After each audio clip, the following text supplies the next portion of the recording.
नेते कलाकारांसारखे परफॉर्मन्स करतात, परंतु तुमच्यासारखी कला आम्ही करू शकत नाही. मुख्यमंत्र्यांचा प्रशांत दामलेंना टोला. अखिल भारतीय मराठी नाट्य संमेलनाचं मुख्यमंत्री एकनाथ शिंदे यांच्या हस्ते उद्घाटन झालेलं आहे. यावेळी स्वागताध्यक्ष शरद पवार यांनी पडदा बाजूला सारत नाट्य संमेलनाचं अनावरण केलं. यावेळी प्रशांत दामलेंना टोला देत मुख्यमंत्री एकनाथ शिंदे म्हणाले, नेते कलाकारांसारखे परफॉर्मन्स करतात, परंतु तुमच्यासारखी कला आम्ही करू शकत नाही, कारण नाटकात लाईव्ह परफॉर्मन्स असतो. शतक महोत्सवी अखिल भारतीय मराठी नाट्य संमेलनाच्या उद्घाटनादरम्यान मुख्यमंत्री एकनाथ शिंदे म्हणाले, अखिल भारतीय नाट्य संमेलनामधला माझ्या मनापासून शुभेच्छा. कलेच्या क्षेत्रात एखादा उपक्रम दरवर्षी आणि सतत 100 वर्ष करत राहणे, तसेच त्याबाबत कायम आकर्षण वाटणं, हे मराठी माणसाचं रंगभूमीवरील प्रेम आहे.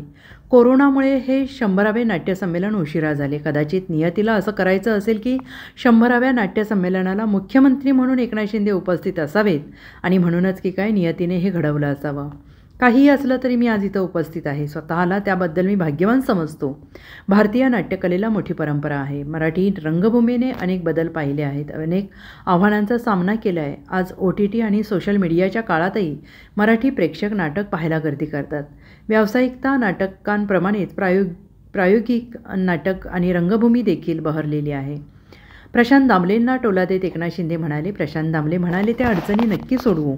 मात्र ते म्हणाले की नेते कलाकारांसारखा परफॉर्मन्स करतात, परंतु तुमच्यासारखी कला आम्ही करू शकत नाही, कारण नाटकात लाईव्ह परफॉर्मन्स असतो. ते आम्हाला जमायचं नाही. उगाचच जिलेबीची तुलना चित्राशी केल्यासारखं होईल. मुख्यमंत्री एकनाथ शिंदे म्हणाले, मनावर उपचार करणारे औषध म्हणजे नाटक. नाटकाचं तिकीट काढणं म्हणजे कलावंताचं कौतुक करणं. मराठी रंगभूमीवर वेगवेगळे प्रयोग होत आहेत, त्यामुळे ती सदैव ताजी राहिली आहे. मला आपले प्रशांत दामले म्हणाले, नंतर भेटू आपण, बऱ्याचशा अडचणी आहेत, नक्की आपल्याला त्या अडचणी सोडवायच्या आहेत. परंतु ते म्हणाले, नेते देखील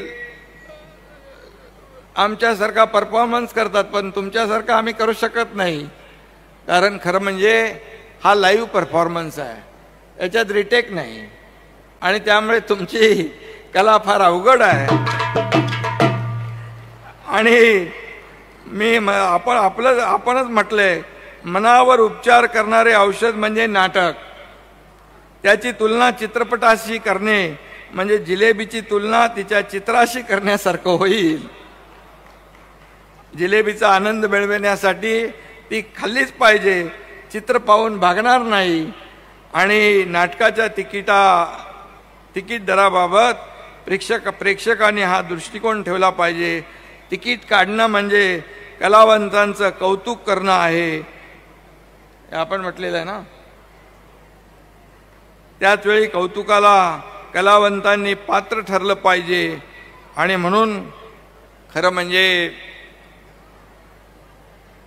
किती नेते आम्ही असलो तरी सुद्धा तुम्ही सर्व अभिनेते आहात. त्यामुळे अभिनेत्याला समोरच्या जो प्रेक्षक आहे त्याच्या समोर अतिशय मोठी कामगिरी करावी लागते. आणि त्याच्यामध्ये जसं लाईव्ह परफॉर्मन्स मी सांगितलं, त्याची एक किंमत असते. घरात चित्रपट पाहताना आपण जरा चहा आण असं म्हणू शकतो, पण नाटक पाहताना आपण म्हणू शकत नाही, हे देखील तेवढंच खरं आहे. त्यामुळे आपल्या नाट्य कलावंतांना जेवढे धन्यवाद देता येतील, आपलं जेवढं अभिनंदन करता येईल तेवढं कमीच आहे, असं मानणाऱ्यापैकी मी एक मुख्यमंत्री, मी एक कार्यकर्ता आहे. Bureau report, SBN Marathi, Pune.